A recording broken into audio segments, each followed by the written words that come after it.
following presentation is an Delmarva Studios production.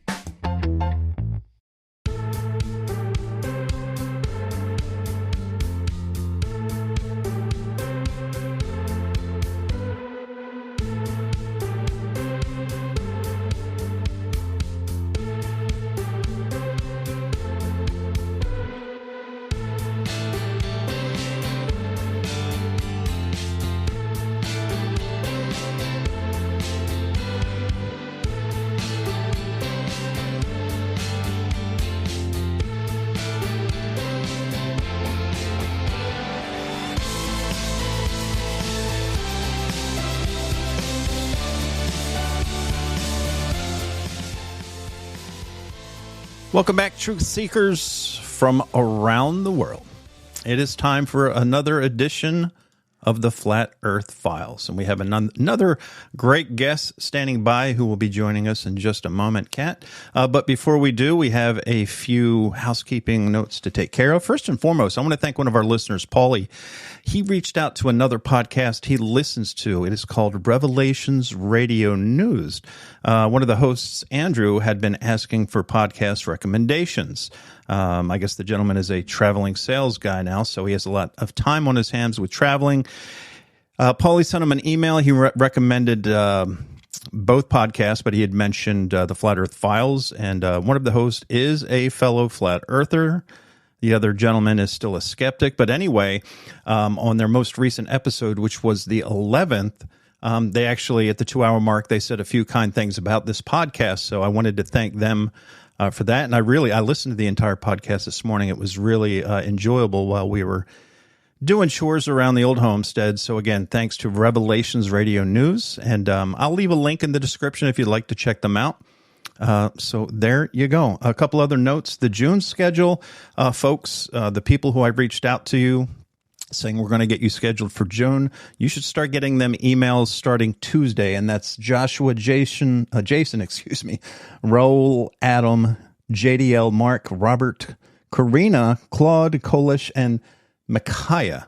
Should be about 11 people. So keep an eyes out on your email, and also keep an eye on your spam. Every now and then, for some strange reason, my emails go to people's spam. So keep an eye out. We'll get you guys scheduled for June this week. Don't forget the website, theflatearthfiles.com. Again, that is theflatearthfiles.com. Jump in the forum, the chat room, lots to do there. And lastly, of course, questions, comments, concerns, or you'd like to come on the podcast like Kat is today, it is theflatearthfiles@gmail.com. Now, I should say that Kat is, she was actually on my other podcast. Actually, it was on the radio program we had last September, and she did a great 2 hours. She actually broke down so much stuff, and we got tremendous feedback. So I'm really excited to have her on this program today. Everybody, please help me welcome Kat. Kat, how are you doing this afternoon? I'm good, George. How are you? I'm doing really good. It's great to have you back on the program. Please introduce yourself to the listeners. Well, my name is Katie, but go by Kat for short. I am a mother of 3 beautiful daughters. My youngest is 1. The other 2 are 5 and 9. I homeschool because, screw the public school system. And my husband is self-employed, and we garden and have chickens and are trying to extract ourselves as much from the system as possible. Yeah, our stories really are, they align. They're very similar. It's great. I think the only thing we have left to get off is the public utilities, and we're hoping by next year we can get into solar, et cetera, so we can be completely off the grid as much you can be. Of course, we're still a slave to the property taxes. That's something I guess we'll always be a part of our lives. Luckily here, Delaware is one of the lowest states as far as property tax goes. I think we're like number 5 and lowest. So that's pretty helpful. How about you? I'm in the process of trying to figure out how to get out of that now, because our property taxes are pretty low also here in, southern Berkshire County and Western Mass. But I I told my husband, I was like, it's the principle of Yep. it. Like, even though we're not paying that much every year, it's less than $2,000 a year for our property. We have almost 3 acres and whatnot. I mean, our house isn't very big, but I was like, it's the principle of it. We shouldn't have to pay because we're not, even when we pay off the mortgage, we still don't own our house because if we don't pay the property taxes, then, the state can come in and be like, well, we own your house now. It's like, well, then we never owned it. So. That's right. Well, one of the, and that would be great if you come up with any loopholes. Do keep us informed. Homeschooling is something that's near and dear to our heart. And again, with our daughter learning how to garden and with the chickens, these are very important life lessons that are, have been left out in public school. Even when I was young, back in the late 70s and early 80s, they had like home ec. They taught children how to cook and do things like this. I mean, they've taken most of the life skills out of school and then just turned it into a giant indoctrination camp. Which, with your homeschool, is there a certain system you use, or do you come up with your own curriculum? I don't currently use one. I actually want to try and find decent copies of the Trivium and the Quadrivium. The Trivium is logic, rhetoric, and grammar, and the Quadrivium is more math based. So it's arithmetic, algebra, geometry, and one other that I can't think of right now. But no, I don't use a curriculum. I pretty much just do, reading, writing, math, and then literally everything else is interest based. Like I'm not going to sit them down and make them learn about certain things in history or whatever the case may be. Because if they're not interested in it, then they're not going to absorb the information. So for everything else, well, I pretty much just go by, okay, well, are you interested in this? Nope. Okay, well, let's go on to the next topic. Are you interested in this? Yes. Well, let's look into it more. Wow, I can honestly say that that's the first time on this podcast that Trivium and the Quadrivium has been brought up. And for people who might be driving and forget to Google it later, that goes way back. Explain that a little bit to our listeners, if you will. I unfortunately don't really know a whole lot about the background of. I mean, there's a lot of different versions of them, from versions that were put out by Catholic nuns to more philosophical types that were agnostic or atheist or whatever the case may be. But it's basically just the concept that, like with the Trivium, like I said, it's logic, grammar, and rhetoric. So that's learning how to think and using critical thinking skills, and then learning to use grammar in such a way that you can, what would you call it? More effectively convey your thoughts. Yeah, that's great. And that's really challenging the children, not just, memorize this and make sure you check the right box off when we test you. That is, and again, a lot of that goes back to ancient Greece. This is really good stuff that I should probably start implementing next year, because I'm going to start implementing more outside the program that we use. Because a lot of this, even with this faith-based curriculum, there's still a lot of scientism in it. They push, obviously, we went to the moon and all these other things that go against our beliefs in faith. So that's a great thought. I need to dig into that myself this summer. Yeah, that's terrible. It's almost like Christians these days don't even read the Bible, because if they did, they would realize that it's the flat Earth book. Yeah, exactly. It's 100% that. And I guess if you would kind of walk us through your awakening. My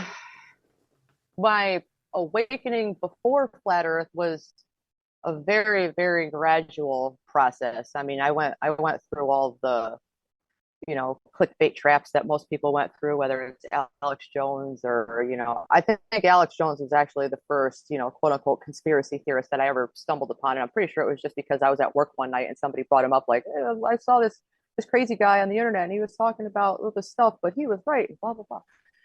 So I looked into it, and I just started digging into like 9/11 and the USS Liberty and that kind of stuff. And like I said, it was sort of a gradual process. And that was probably, I don't know, 2010 or 11 that happened. So when Sandy Hook happened in 2012, as soon as I didn't, my husband actually texted me while I was out. He was like, "Oh, there was a shooting today," and blah blah blah. And that was the very first incident where my knee jerk reaction was, you know, not one of, "Oh my God, I can't believe that happened." It was more so one of like instant skepticism. So that was the first one for me that I didn't just, buy at face value. And I was actually still living in Connecticut at the time, so I was like, "Oh, great, the politics of this situation is just going to get hectic." But in terms of flat Earth, it was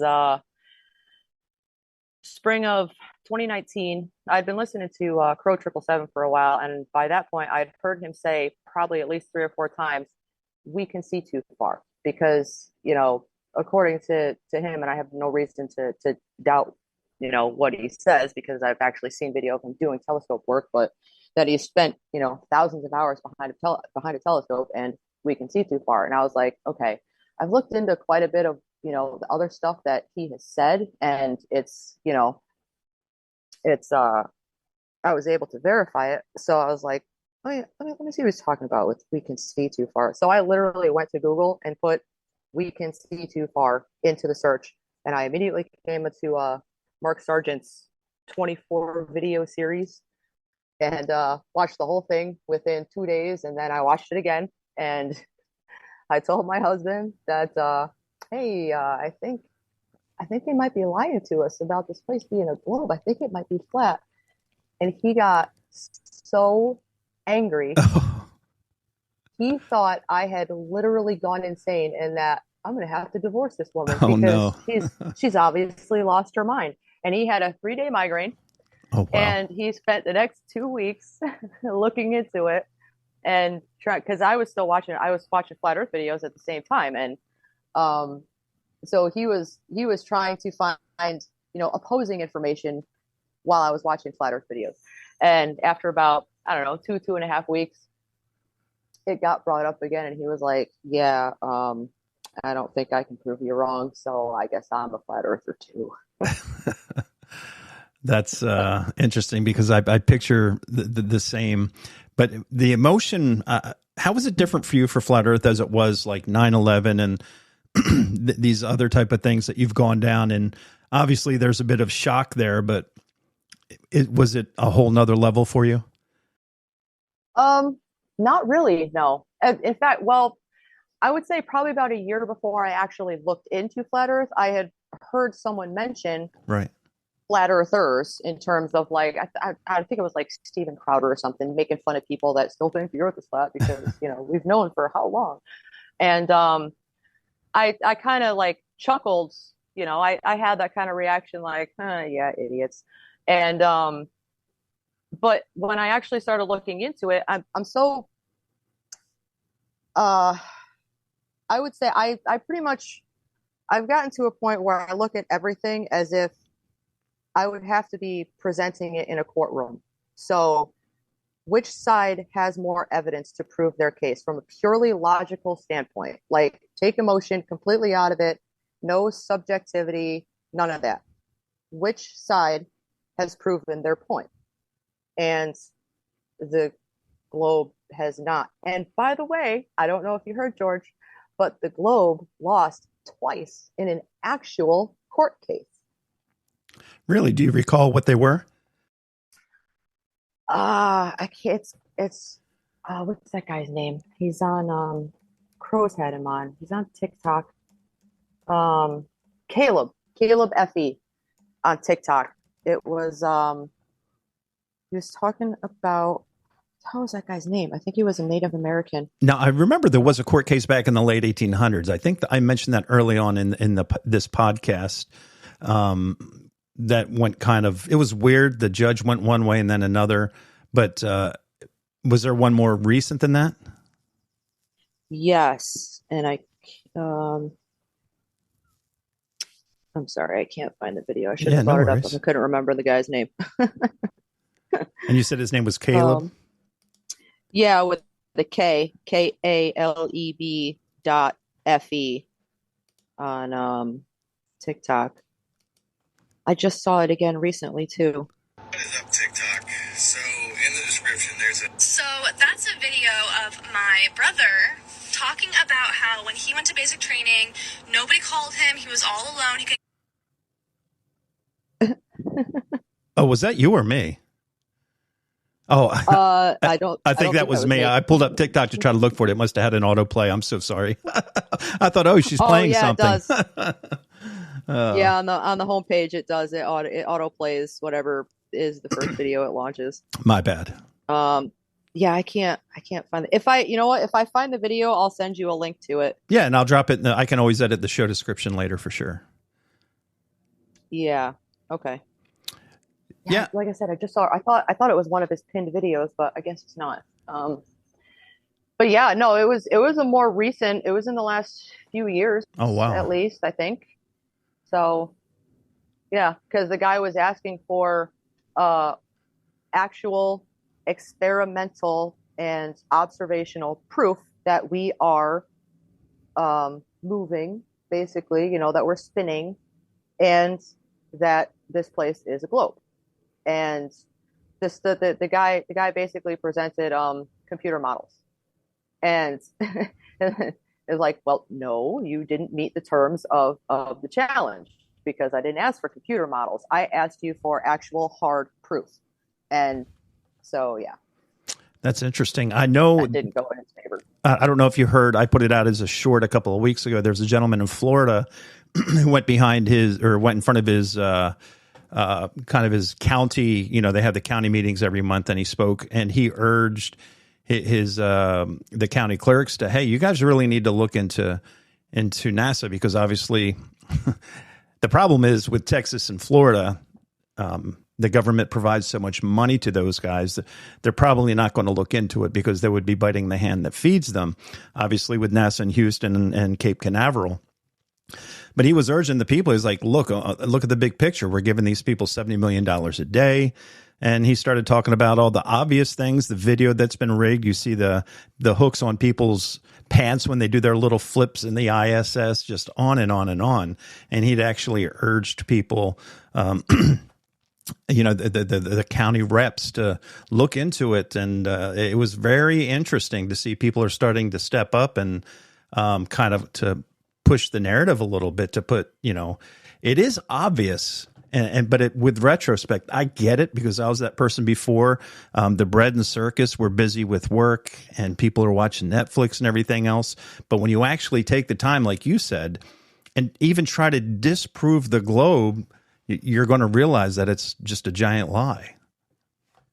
Yeah, I did. Well, I didn't see the video. I heard the audio from it on someone else's podcast, and I was like, that's actually really awesome that somebody got up in a public forum and called out NASA like that. And I don't technically agree with the whole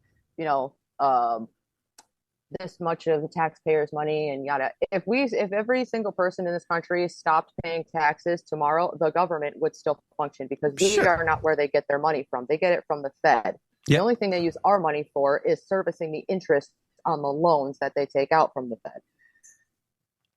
That's a great point. And again, when you're making money out of fake air, I guess it doesn't really matter at the end of the day, right? Oh, exactly. Our entire monetary system is just, it's a fantasy. It's make-believe. Yeah. Monopoly has the same amount of meaning as fiat currency. Pretty much. Oh, and I don't know if you've come across this before, though, but do you have the Monopoly board game? Yeah, of course. Yeah.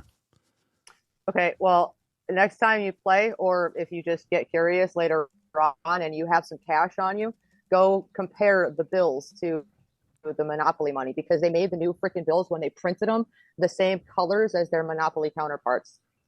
Really?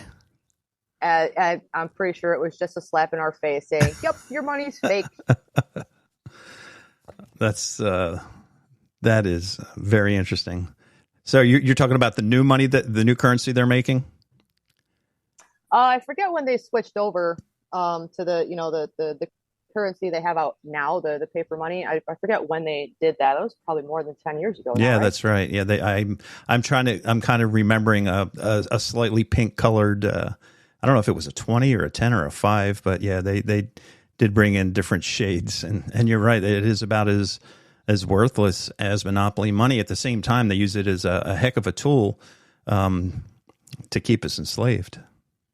Oh, absolutely. Because if you're too worried about paying bills and paying for this, and that there's a reason why they call it the almighty dollar, because they want us to see it as our God.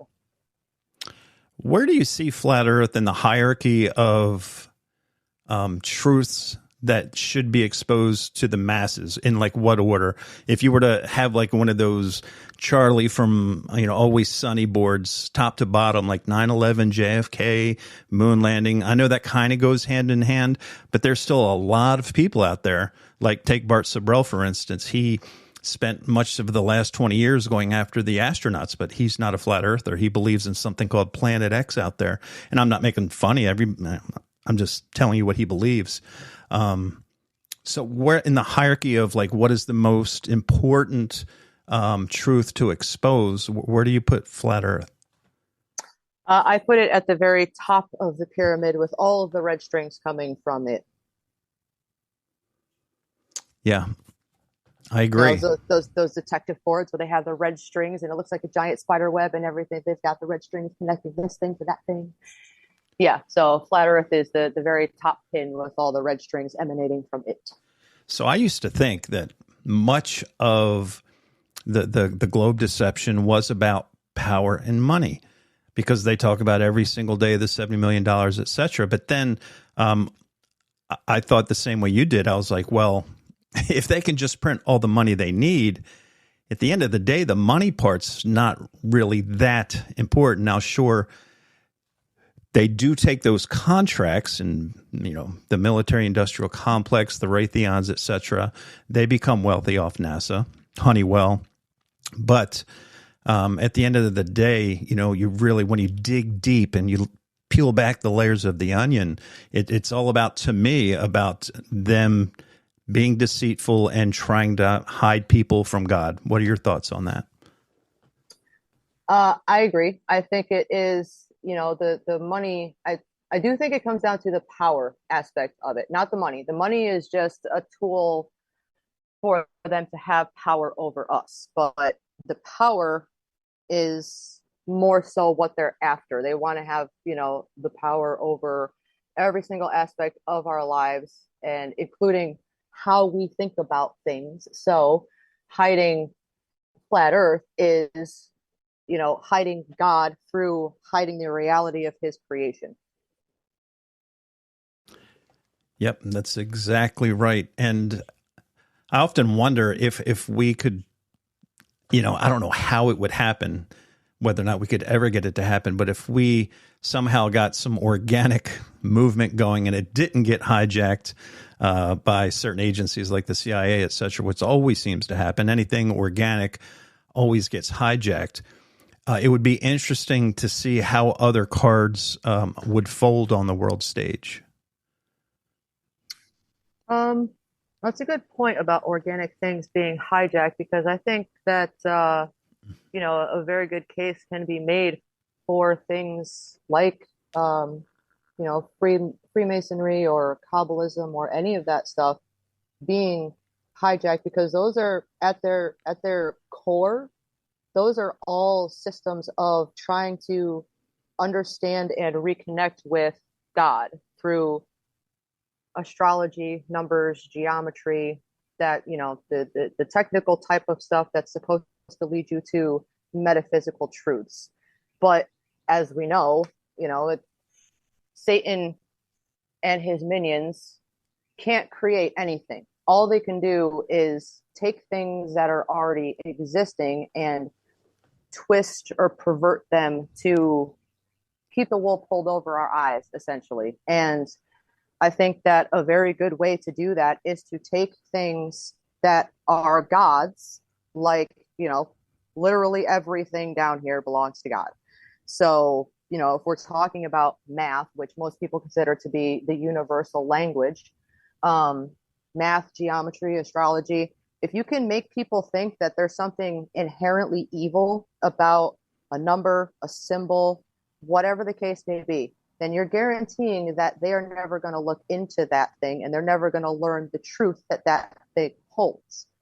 And they're going to, that's one fewer step, towards God that they're not going to attain, because you've convinced them that it's evil. Do you think, and again, we'll never know for sure because we don't know how much of our history is even true, but leading up to the Reformation, because that's that time when Copernicus kind of jumped in, and the story goes that everybody started really pushing the ball. I believe that over the last 500 years, and again, these guys, they play long ball. I think Adam Weishaupt knew on May 1st, 1776, that he wasn't going to see the fruits of his labor and even generations to come, but he knew what the end game was. Do you think prior to that people were really understood what the sky clock and the firmament and things like that? I think they had a better grasp of it than we do now. And just with all the obstacles that are put in our way on a daily basis from, entertainment, news, politics, everything, all of it is meant to keep us from, looking into those things that are going to bring deeper meaning to our lives, even if it is just discovering, flat earth. Even if you're still, agnostic, or it doesn't bring you to God per se, you can't deny that there is a creator. You can't look out in nature and not see the intelligent design there. Like it's just not possible. There's these things are, even the human eyeball. I love Owen Benjamin's his little dissertation on the human eyeball, where he's like, if you think that this thing just came together out of some random chaos, I don't know if I want to use the same word he did, but I got you. It starts with an R. Yeah.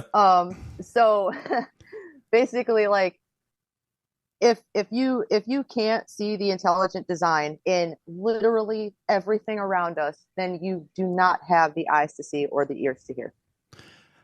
Yeah, when you look at, even when I see when you see bees on my front yard, and they're stopping on the dandelions and doing their pollinations, and then photosynthesis and everything else, just to have the audacity to say this happened accidentally, and we've talked about evolution 1,000 times on this podcast, how ridiculous these theories are. You have to, at least, like you said, you have to acknowledge that this was smartly created by some type of being.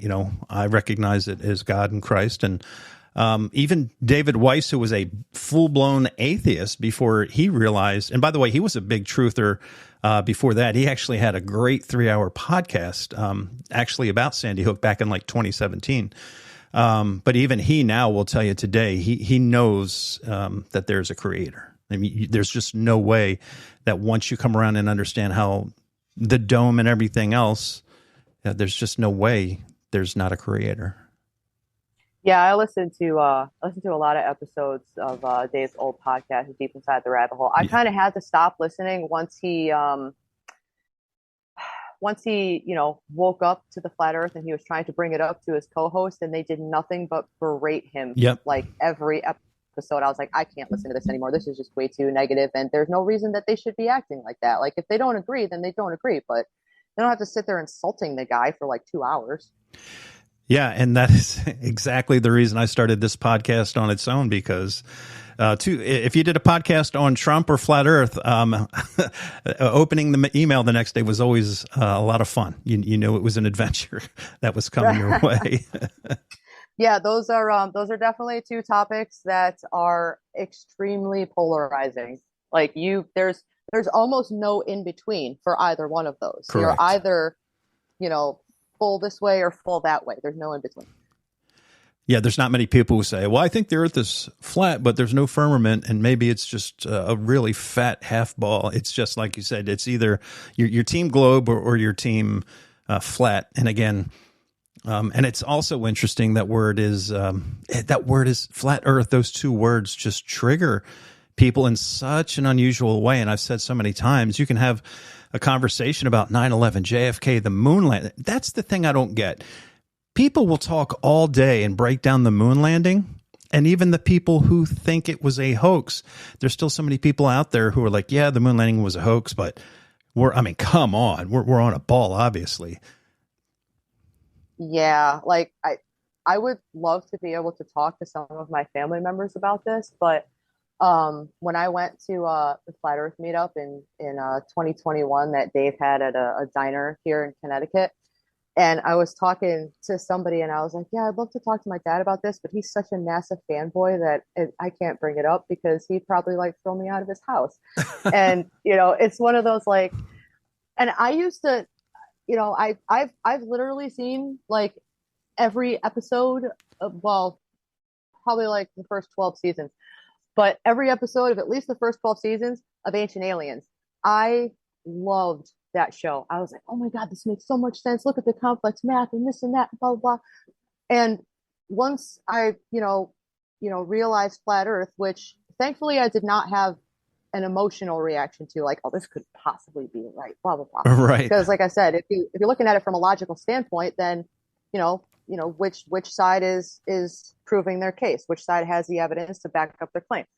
And, but my dad's one of those who will be like, well, yeah, they had to, film the moon landing afterwards because when they were there, they met, aliens and this and that. And they're like, oh God, please. Yeah.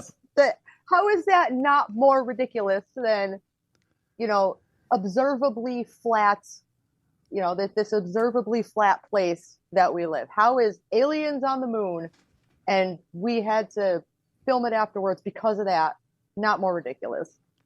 Yeah. And again, I'm not making fun of people, but I do get emails similar to that. Like, well, these guys, they got there, they found knowledge that would just blow people away if they released it. And a lot of, we have bases on the backside of the moon.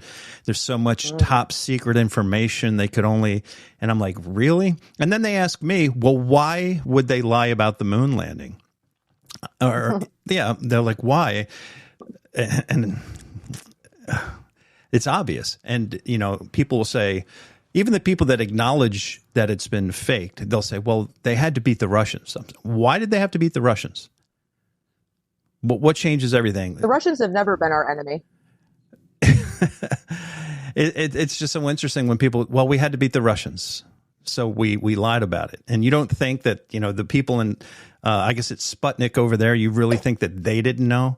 That was one of those things that once you realize that it was truly faked, all the world leaders are on the same team.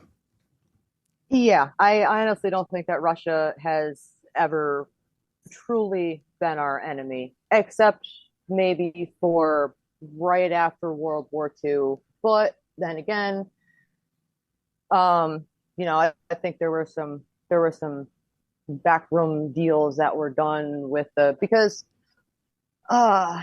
speaking of World War II and not taking things for face value, it's a little bit frustrating for me, and I know I'm probably going to offend some people when I say this, but it's a little bit frustrating for me when people in the truth community are saying that, well, obviously they lie about this and this, and the government lies every day, all day, and blah, blah, blah. But the story about the Nazis is totally true.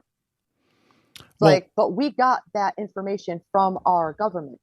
Like you just said, they lie all the time. Yeah. So considering the fact that even Winston Churchill, I believe in a speech in 1924 in Rome, saying that if he had been born in Italy, he would be a fascist because he, believed in their cause, and that fascism and National Socialism were the two best bulwarks against communism taking over Western Europe. And then, of course, he changed his tune come 1939 because he had the backing of some very high-powered Jewish bankers. But it's, if for I don't like it when people talk about, Operation Paperclip and most of those scientists and engineers weren't NSDAP party members. It was, primarily like military, politicians, those kinds of people. Right. The scientists, engineers, they didn't want anything to do with the politics. They just wanted to do their work. So they weren't party members. So to say that we brought Nazis over, for one thing, Nazis was a derogative term used to refer to the Germans in the National Socialist Party. But even if we're using that term to describe the National Socialists, the scientists and engineers weren't Nazis because they weren't party members. So, Germany didn't win the war, because if they had, we wouldn't have worldwide communism right now, which I'm pretty sure we do. Yeah, I've mentioned many times, I think more on the other podcast, that we have two countries right now. There's a country that we have on paper, and they cite, look how free we are. And then there's the country we actually live in, where they shut down your church. And I've been kicked off PayPal, Venmo, and people say, well, bro, that's private companies. They're all the same.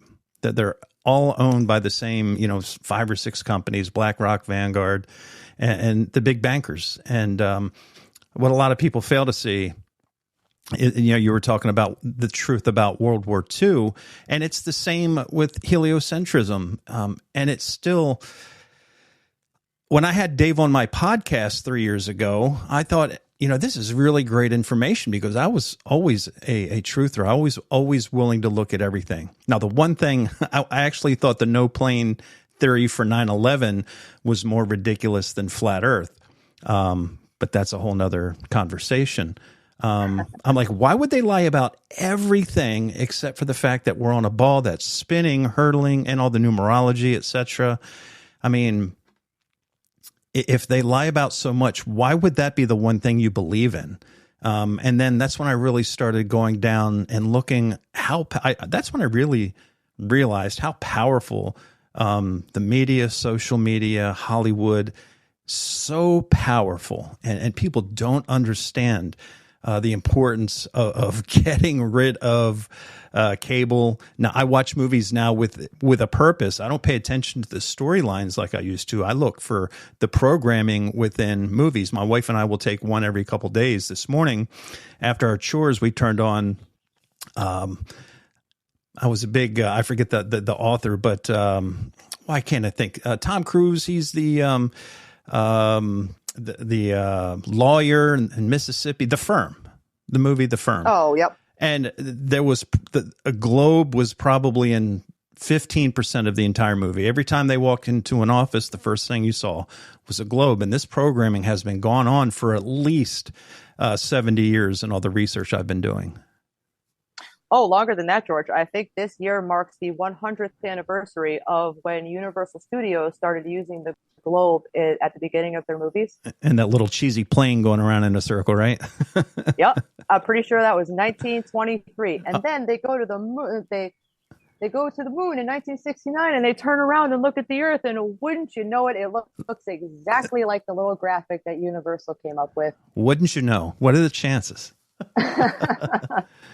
Except for the fact that every single time they show us a picture of the globe, it's not the same as the last one that they showed us or the next one that they're going to show us. The continents are always different sizes, different colors.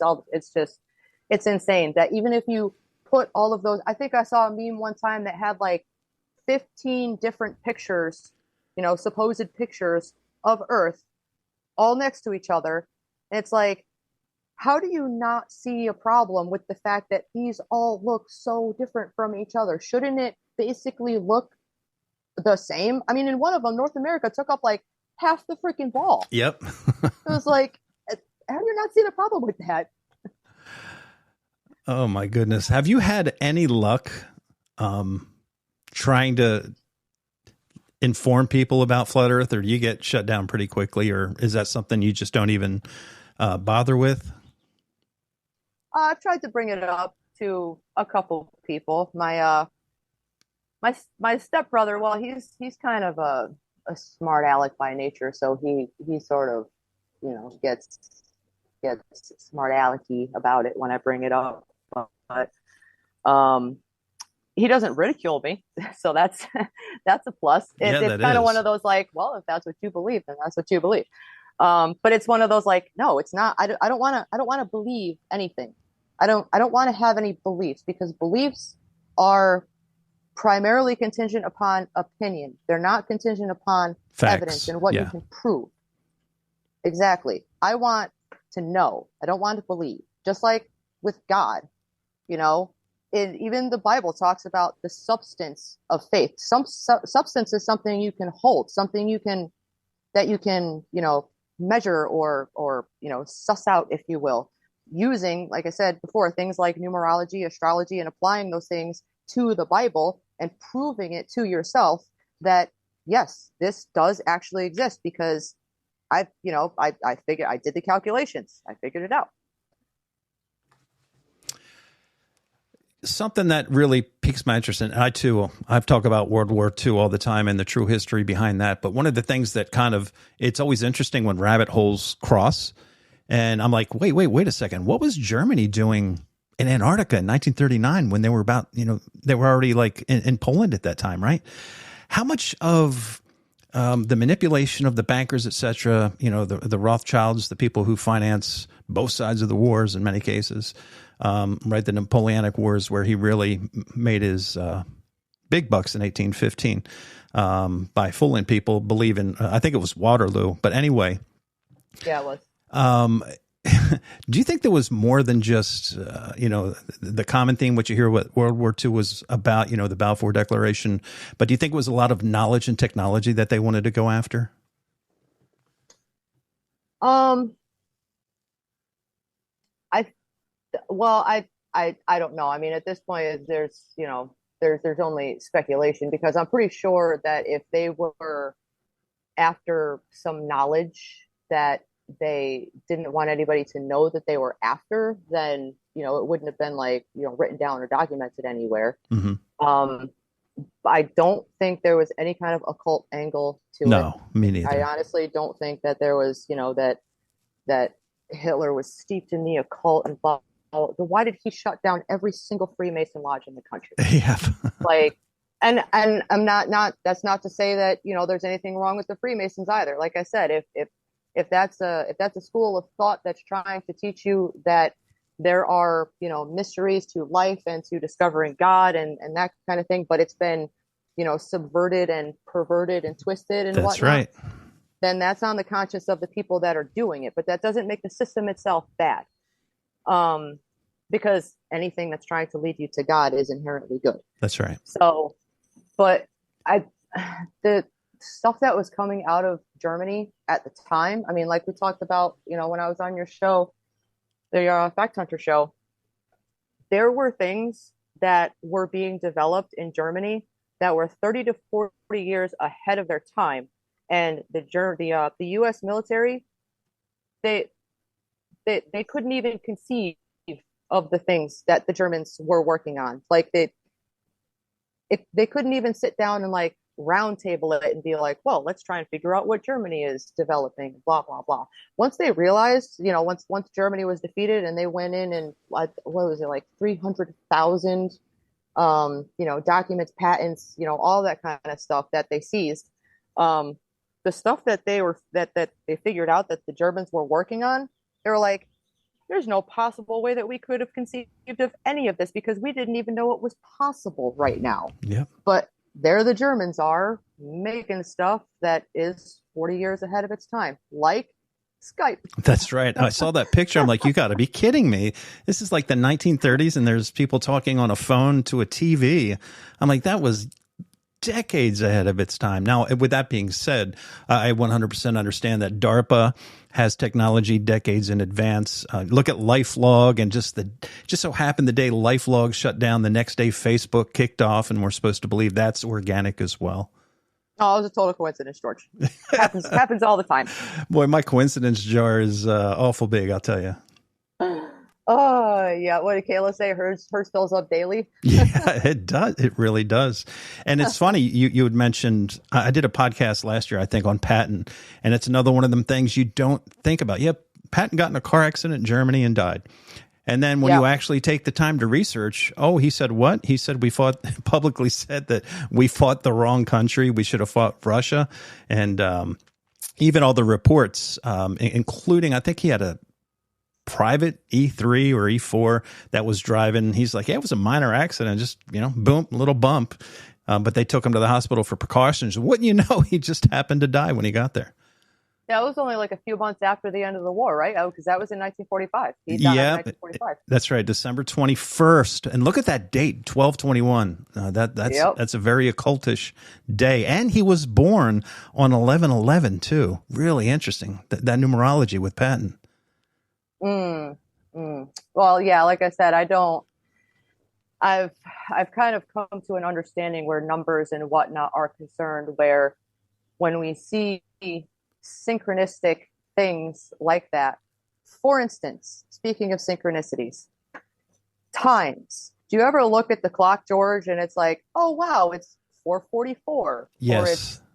Yeah, that's been happening to me a lot lately. And one of the times that I've been seeing almost daily, sometimes twice in a day, is 9/11. I get that a lot too. And the other number I get is 933. I've seen 933 every day for like the last 10 days. I honestly think that once you put yourself on the path of truth and you ask God with all sincerity, show me the truth, you're going to start seeing things that you're not going to be able to comprehend or interpret right away. And if you already have a preconceived notion about certain things, like the number 6, for instance, and seeing 3 of them, then you're immediately going to shy away from that thing. But it's being put in your face for a reason. Like, especially if you honestly and sincerely ask, show me truth in whatever form you want to show me. Like, God works in mysterious ways. Well, he keeps showing me 666. Why is that? Is he trying to tell me I'm evil? No. No. I mean, doesn't the Bible say that 666 is the number of man? And it also says it's the number of the beast as well. But, there's the interpretation that 666 is the number of man because we are one step below God, who is 777. So right. It's, like I said, you can't, if you have too many preconceived notions from, belief systems or other inputs, there's going to be certain things that you're not going to be able to figure out. So, taking all emotion out of it and trying to figure out whether there is some other meaning to this thing. Like, is there some other meaning to the shape of a cube? Because a lot of people will say, oh, it's a cube, it's the black cube, it's, it's Saturn, it's evil, Revelation, I think 21:16 says that the kingdom of God is shaped as a square, and its length and breadth and width are equal, which makes it a cube. That's right. Shaped like a square, and its height, length, and depth are equal. So the New Jerusalem that's going to come down is a cube. There you go. That's real interesting. And I'd like to add on to that. And when you ask God to show you the truth, you better be ready to acknowledge it. It can be life-changing sometimes. And and that correlates to me, people who say, I want to be free. We want freedom. And there's a lot of people out there who couldn't handle true freedom. There's a lot of people who are glad to trade working 40 hours a week to be in exchange with a currency to go to a grocery store to have their food provided for them. And that's something that I try to explain to people. Like back in March of 2020, there wasn't a food shortage. There was a grocery store shortage because we depend on others for our sustenance. There was a common sense shortage. I mean, well, yeah, what was with the toilet paper? Yeah. What was with the toilet paper, George? I know. I did not understand that at all. I just don't know. Yeah, it's the and another concept that I recently learned from the Bible, because I never knew where this phrase came from, but pearls before swine, and that was, I always only ever heard that part of it, but it's, do not cast your pearls before swine. Well, what do we call little nuggets of information that are like insightful and just very informative? nuggets. Yeah. What do we call little pieces of information that are very insightful and informative? What's that? Pearls of wisdom. Oh, of course. Yeah, yeah, yeah. Yeah. So don't cast your pearls before swine means Right. don't try and give this information or this truth that you've discovered to people who don't understand its going value. to- exactly. Yes, yes, yes. Gotcha. And that was red letter, by the way. So that was Jesus saying that. Jesus calling people dogs and swine, basically. So don't try and tell this truth to people who aren't going to receive it, and they're going to turn around and rend you. So they're gonna berate you and make fun of you and whatnot because they can't understand the truth that you're trying to give them. That's a great analogy. And once again, something straight from the Bible. And it correlates directly to the truth. And we always say, how can we wake people up? Well, if you offer it to somebody who doesn't understand its value or doesn't value it, that just goes to, again, you can only give somebody knowledge if they're willing to accept it. That's why I believe less is more. I believe, breadcrumbs and things like that. It's up to the person to have the self engagement and curiosity to go after and find the truth for themselves. Because I don't want, even to all the people listening to me right now, and by the way, thank you everyone for listening to this podcast, but don't take my word for wholesale. Take it and research it, and maybe you'll get a different meaning than me. We're all different. We all accept our ears take things in and our brain does things with it, and we perceive it a certain way. Don't accept what I say wholesale. It's my, we say beliefs, but this is what I have discerned for the truth. But again, it's up to the individual who's receiving the information. It's up to them whether or not they're going to digest it or not. You can't, just like trying a baby that doesn't want to eat. It's just not going to eat. No, you're going to be picking up a lot of food off the floor. Yeah, you're going to get spit on. I'm going through that right now with my 1-year-old. She's done eating. I know it because the rest of the food is on the floor and the dog is picking it up. Yep, absolutely. I'm glad you brought up the word curiosity, George, because I told you before we started that I've kind of gotten into Gnosticism and mystery teachings and whatnot before I actually just started reading The Secret Teachings of All Ages by Manly P. Hall. And that's another, inflammatory term sometimes these days to people who are practicing modern Christianity. Christianity is Gnosticism. But it's in trying to read through the Bible, because I've just picked it up and opened it to random spots, just trying to I don't know what the term is or if there even is a term for it, but another one of those synchronicities, like if there's something particular that I'm thinking about, can I open this book to a particular page and read something that it's going to shed some light on the thing that I'm currently thinking about. But some of the parables, like, they seem so convoluted and difficult to understand. It's like, this seems like gobbledygook. Like, you said the word salt 7 times in 2 sentences. Like, What does that even mean? But where Gnosticism comes in, it's, well, you're not going to be able to understand this unless you apply things like astrology and numerology and the metaphysical lessons that the Bible is trying to teach. Because as flat earthers, we can't deny the sky clock, the constellations, the sun, the moon, all of that stuff. And almost every single, parable or story in the Bible can be directly correlated to something going on in the heavens above, in the sky clock, this constellation and that constellation, and and some of the constellations are used more than once in the Bible to tell more than one story, like Cepheus, Cassiopeia, and Andromeda, the king, the queen, and the daughter. That's what they are. what do you call it? What's the term for that? Archetypally. Yeah. They're the king, the queen, and the daughter. And there's several stories in the Bible that have the figure of a king, a queen, and a daughter. And it's referencing those three constellations and how, there's something going on with the daughter, because I don't know how much you know about, mythology and whatnot, but Cepheus and Cassiopeia were the king and queen of Ethiopia, and Andromeda was their daughter. And she was, they had to put her out as a sacrifice and blah, blah, blah.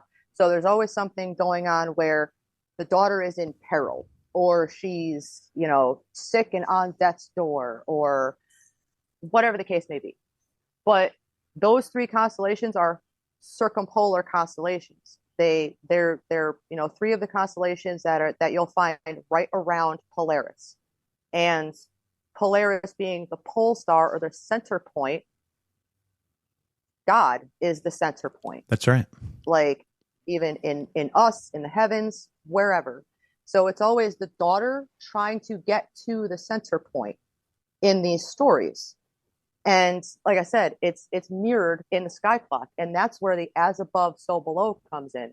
Because what's going on in the sky clock can be referenced in the Bible. Yeah. It can also be referenced in our own bodies. There's physiology to, like, the Bible is a physiology book as well, because there are direct correlations to either structures or functions or both in the human body. So it pulls together. It's a brilliant, brilliant book. And I see why it's the most popular book of all time, because it incorporates everything. And you had mentioned earlier, it's I wish the churches would take the word as wholesale, because not only would it, people would realize the flat earth, and even not just, with the firmament and everything, but even with the flood, when God says that he opened the windows of heaven, right? It just didn't have clouds roll in and start raining. He literally opened the windows of the firmament and started pouring the waters from above down, right? Oh, well, yeah. I mean, we could get into some more technical stuff now if you'd like to. Sure. With the whole, violation of the second law of thermodynamics of having an atmosphere with no container next to the vacuum of space. Exactly. Just another, yeah, absolutely. Go right ahead. That's just silly. Well, I did take some notes on what I had emailed you about with gravity. And that's right. I wanted to talk about that. Let me bring that up.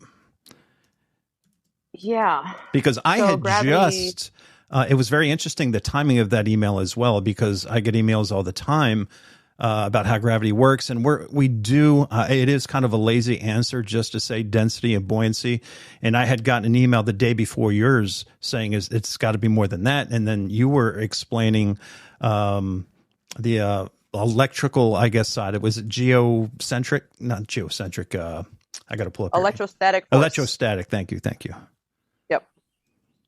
Yeah, it's like I said, the whole density and buoyancy thing never really it never really like satisfied my it didn't feel like it filled in the whole answer. I was like, okay, well, but it feels like density and buoyancy are still just words that we're using to describe phenomena that we're seeing, but what's causing the phenomenon? Right. And that's when you worded it perfectly. You said that electrostatic force is governed by law, which means it's not just a theory.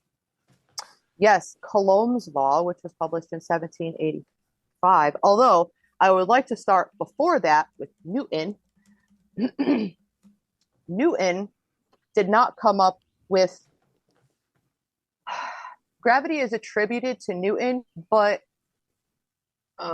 let's see. He published a theory of gravitation, or mass attracting mass. That's what it originally was. The theory of gravity was mass attracting mass, right? Which doesn't make sense because, since my husband has more mass than me, I should be orbiting him all the time. That's right. Which I'm not. But so he published his theory of gravitation in 1687 in his Principia Mathematica, but he didn't include a hypothesis on how it worked. In 1672, he wrote, and this is a quote. So this is like in, the language of Newton's time. So I'll kind of summarize it afterwards. Quote, that one body may act upon another at a distance through a vacuum without the mediation of anything else, by and through which their action and force may be conveyed from one another, is to me so great an absurdity that I believe no man who has in philosophical matters a competent faculty of thinking could ever fall into it. So he was saying that mass attracting mass at a distance is ridiculous, basically, and that he could not explain the phenomenon that he witnessed. That's what he's saying. I saw this thing happen, but I can't explain it. Now, let's see, Coulomb was 1785. That's when Coulomb's law, or the law of electrostatic force, was published. Henry Cavendish, was actually who published the formula for gravitation. And he was the guy that had the shed with the two giant lead balls, and the two smaller lead balls, and there was a torsion bar, and he was like 1,000 yards away or whatever, so as not to interfere with the experiment. Now, if Henry Cavendish had read about Coulomb, which was 13 years earlier, if he had taken into account electrostatic force, he would have realized that that was probably why his lead balls moved the very minute distance that they did, and not that they were, being acted upon by, no, it's a solid iron core. No, now it's a semi-molten iron core. Now, how do you know? You've never been down more than 7.5 miles, and you're telling us that you freaking X-rayed the middle of the Earth? Come on. That's right, and that wasn't until the 20th century. Exactly. So, yeah. So we get the gravitational formula from Cavendish. Now, if you look at the gravitational formula and you put it side by side with the formula for electrostatic force, all they did was change the lettering of the variables. It's still the same exact formula. Right. All they did was change the F for force to a G for gravity, and they changed the K in the electrostatic force for like the electromagnetic potential of one object and the electromagnetic potential of the second object. They changed those K's to M's for mass. So they stole it. Imagine that. They stole something and said, look what we discovered. Shocker. No, you didn't. You plagiarized, just like Einstein did. Oh, he was a giant plagiarizer. Oh, man. And not to mention the fact, people trying to say, gravity, that's why things fall, blah, blah, blah. Well, I'm sorry, but did you forget about Einstein and his theory of special relativity, where he said specifically that gravity is not a force? It's not a force. If something isn't a force, it can't be causing anything. Because if it's an effect of the bending of space-time, then it can't be causing anything. So gravity didn't cause anything to fall. It was supposedly the bending of space-time, which is ridiculous. So if you look up a picture of, gravity and the bending of space-time, they're going to show you the sun sitting in this like wire mesh bowl, essentially. And, the planets are what does this say? Gravity is not an attractive force, but rather the bending of space-time. So in the heliocentrical model, the sun isn't pulling on the planets, keeping them in orbit. The planets are following the curved space-time created by the sun. Of course. That's not ridiculous. Not at all. And by the way, there's a great video. Khan Academy is another one of these curriculums that's actually free. They've got some decent stuff, but they did a pretty cool video that explains how the electrostatic force works with attraction and repulsion between the different objects. And it does even show the breakdown that you were talking about. And you'll see what she's talking about, how they replaced the F force with the G, and how it was hijacked. So I'll put that in the show description for y'all to watch as well. I've even seen videos of physics professors, like not 30-year-old physics professors that just got their degrees and Right. their first day of class. These guys look like they're ancient, and they're talking about how, well, down here on Earth, electrostatic force is actually the governing principle because it's 10 to the 39th power stronger than gravity down here on the surface of the Earth. That's 10 with 39 zeros after it. So basically what they're saying is that down here, electrostatic force rules the day. You don't get into gravity until you get out to the planetary scale. But therein lies another problem. If people are curious about, okay, well, electrostatic force is governed down here, but gravity is still a thing out there. No, it's not. Look up NASA's three-body problem. If you try and do a computer model where you have two objects that you have assigned mass to, they'll, orbit each other happily all day long. You throw in a third body, it throws the entire system into chaos and it completely falls apart. So how do we have this solar system that has, I don't even know how many dozens of bodies in it now? How many more moons have they discovered? So how is all of that stuff, supposedly working out there in their great beyond when they can't get it to work with just three in a computer model? Yeah, that's a great point. And my question is, we have, thousands of these physics, and obviously they've got a good head on their shoulder. Otherwise they wouldn't be physics professors. But how are not more of these guys not figuring this out? I think some of them know, but they can't say anything because, love of money, ego. I think ego is one of the biggest because people, if you've been doing something like that for that long, let's say you've been a physics professor for 40 years. You've spent so much of your time and money and effort in being that thing that to admit that you've been wrong that whole time, most people's egos wouldn't be able to survive that. They just can't admit that they were wrong because they literally can't. Like their egos will not let them. Yeah, I think you're right. And that's something I should really, because there are some people out there who probably are trying to tell the truth. They just, like everything else, if you try to Google something, it's only going to provide the results that they want you to see. The same when you go on YouTube and you put something in there, they're just going to guide you towards the algorithms that they want you to see. Just like when you Google flat Earth, oh, the Flat Earth Society comes up, you look at it and you're like, oh, this is ridiculous. And you go on about your day. And speaking, that one actually really upsets me, George, the Flat Earth Society, because when the Flat Earth Society started, it was a husband and wife who were genuine flat earthers. Yeah, and from like the 60s co-opted. or 70s. Yeah. Yeah, and they put out like a monthly newsletter? Yeah, the guy sat down and typed out this long newsletter and mailed it out to thousands of people across the country every month. Yeah, it's a shame that people are trying to do, to go back to another biblical reference, they're trying to do good works and, show people the right path and blah, blah, blah. And it just, the controllers of this world can't have that. They can't have people waking up and realizing that they have, the spark of the divine within them. All of us do. Even the most asleep person in the world that you would, whose teeth you'd probably want to rearrange, they have the spark of the divine in them as well. And, once you realize that, life gets a lot less complicated. That's right.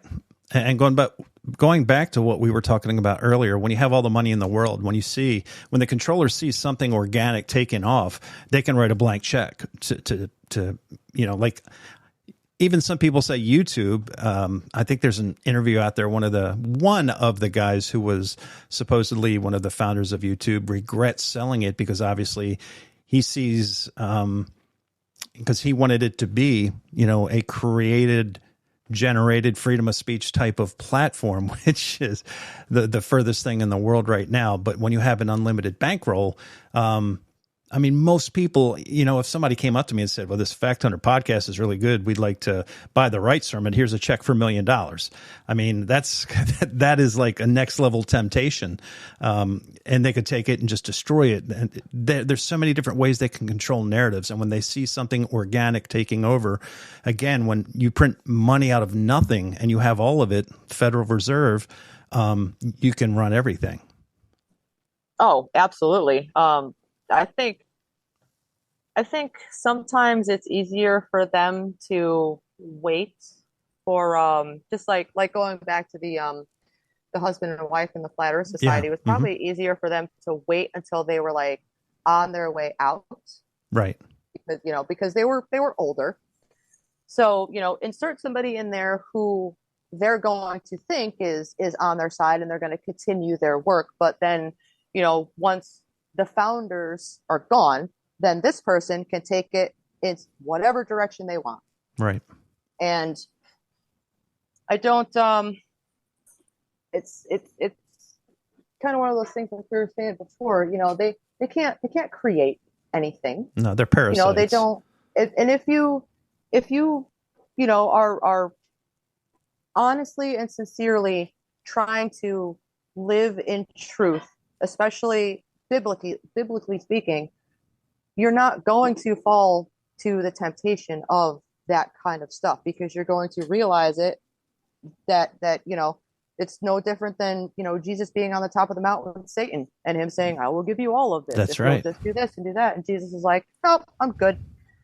So, and he even said something about, what good is, all of the crap.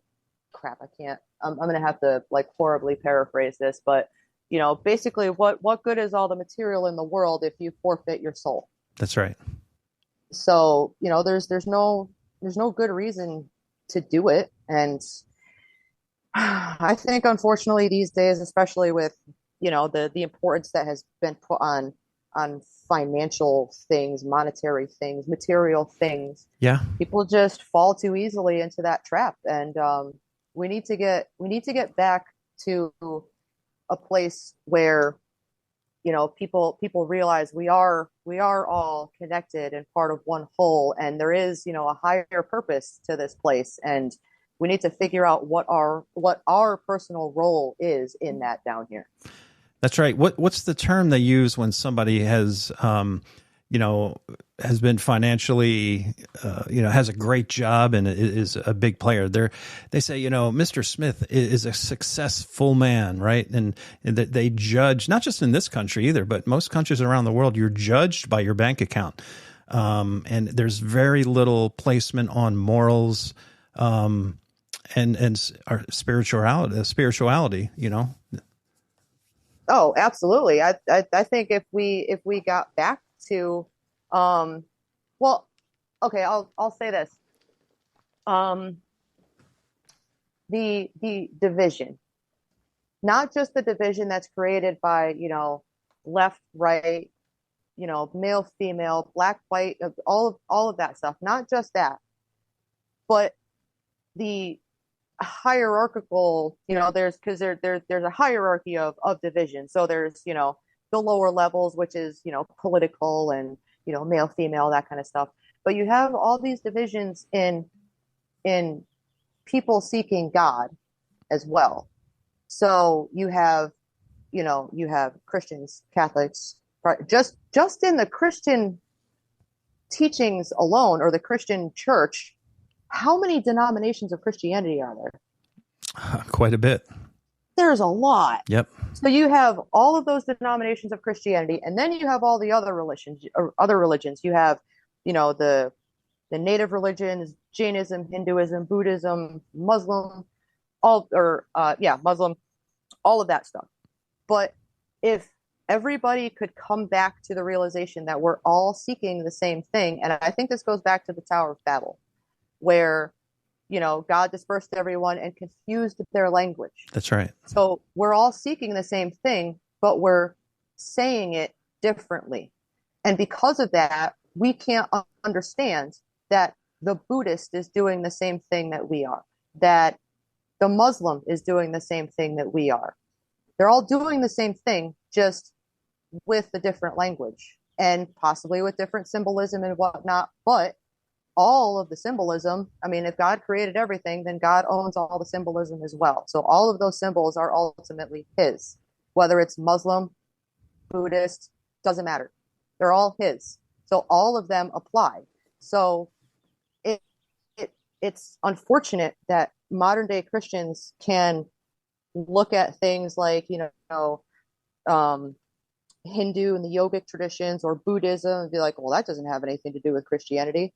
Well, I beg to differ, because you can find at least like an iteration of those symbols in Christianity, or they're close enough to where it looks like it's trying to express the same thing, just slightly differently. So, like I said, if we're all searching after the same thing but using a different language, it doesn't matter the language we're using, because we're all trying to achieve the same thing. Yeah, great point. And, many of the religions who, stay close to the word. I mean, you look at the Amish, how they even refuse to join our society. And many of the Middle Eastern people, even in the military movies like Black Hawk Down and et cetera, when you hear the prayer being called in the cities, 3 or 5, I forget how many times. I should know. I was there 5.5 years, but I think it was. I think it's 5. Yeah, I think you're right. It was 5 times a day, sun up, sundown, and 3 times in between. Even like literally, you're driving down the roads, the trucks pull over to the side of the road. They get their prayer rug out and they're praying, and it's ridiculed. And once again, the controllers, they corrupt, they pervert. That's the perfect word to use. They pervert everything, and that was another reason when you look who was really behind 9/11. Don't mean to jump ship here, but who became the bad guy worldwide after 9/11 for those first couple of years. If you went to an airport and you saw a Muslim person, you were freaking out. You're sitting on a plane, a guy with a turban comes in and sits on the plane, you're freaking out. I mean, that is next level, mind manipulation. Oh, that's not jumping ship at all. I mean, just from a religious standpoint, if you actually look at the tenets of the Muslim faith, they are almost directly in line with the tenets that, the Christian faith is trying to teach. Now, when you get into Judaism, that goes a little bit off kilter. You start reading the Talmud, because it's not the Muslim faith that's talking about how, non-believers have to be killed and right. And they, we need to subjugate them and blah, blah, blah. No, that's in the Talmud. We're right. cattle. That's right. Like, we're goyim. They can treat us however, exactly. They can treat us however they want. It doesn't matter. And they'll, even occasionally kill off a few of their own if it gains them some sympathy. I had a little tongue tied there. So yeah, of course they have to, anything that has to do with, people living in a right way, meaning people trying to live in a godly way, need to be demonized. Otherwise, more people will see it and be like, hey, they look like they're on the right track there. Like, what are they doing? They're like, that guy's happy all the time and he's grateful for everything he has. And, oh, he gets that mindset from his religion. Well, I think I kind of want to look into that, because that seems like a good way to live. Yep. No, they don't want people doing that. They want people miserable. They want people scared, and they want people broke. You said that perfectly. That is so true. They want people miserable. They want your, some people use the word vibrations or whatever. They want your morale low. But most importantly, they want you dependent on them. And that's the reason when you turn on the news, you don't hear things like, even on your local news, hey, congratulations to Jim Smith, who just retired from the Philadelphia Fire Company after 40 years of service to his community. It's always 29 minutes and 30 seconds. Well, let's say this. It's 28 minutes of fear porn. It's 90 seconds of weather and 30 seconds that they'll slip a little cool story at the very, very end as they roll into the late night comedy shows or whatever. But that's what it's all about. That's just the way the cookie crumbles. Yeah, there you go. if it bleeds, it leads, and sex sells. Big time. Yep. Because we have been Weimarized to bring it back to World War II. Yeah, that's great. I'm finishing my series on Tuesday on that. And if people don't, and I was just talking to my best friend of 40 years the other night. That nobody knows anything about Weimar Germany. If you again, if you stood in front of Walmart and asked 100 people, tell me something about Weimar Germany, they're going to be like, why is that like a city by, Berlin? They don't understand that the debauchery, which ultimately led Hitler into power in 1933, it mirrors exactly what we're going through today with the debauchery. If I remember correctly, the first sex change was done in the Weimar Republic in 1926 by Magnus Hirsch, I think his name was. So this whole trans agenda that you're seeing forced down our throats today was going on in the 1920s in Germany. Yep. And I believe that was one of the first places they shut down, and it became the Berlin headquarters for the NSDAP. Is that right? That doesn't surprise. I believe so. Yeah. So have you seen some of the artwork that came out of that era, George? Oh, the artwork and the movies. Oh my God. It was disgusting. Yeah. And that was the first play about homosexuality. Yep. There were plays about adultery, lesbianism. Well, that kind of goes along with homosexuality, but drag queens, all of that stuff. Not just transgender, but transgender is like the extreme form of transvestitism. Yeah. But it was disgusting, the stuff going on at that time. And that was, they had, what was it? 14 years of that, because it started in 1919. That was when, the Weimar government was put in place, and it went until Hitler took power in 1933. Now, I'm sure also what most people don't realize is Hitler was elected at the end of January of 1933. March 24th of that year, you can find the newspaper headline that says, Judea declares war on Germany. Yes. It's like, this guy's only been in power for a month and a half. Like, why is international Jewry, if you want to use a Henry Ford term, declaring war on Germany? They weren't saying something specifically about Hitler. They were pissed off that he got into power because he was a traditionalist and a nationalist, right? And he wanted to turn Germany around. And they were like, "Well, we can't have that. We need to do something about this." So they declared war. And according to international law, if you are declared war upon, that opens up your options quite a bit for dealing with the people who belong to the group that declared war on you. And if I'm not mistaken, there were Jewish newspapers, publications, all that kind of stuff that were telling the Jews in Germany and German occupied areas to wear their yellow stars with pride. Little yellow stars that said Jude on them, Jude. Yep. To wear it with pride. It's like, so you're proud of being, a subversive element in other people's cultures? Oh, that's right, you are, because you've been doing it for like hundreds of years. How many countries have they been kicked out of now? Over 100? Like 109 was something? Yeah. Yeah. So it's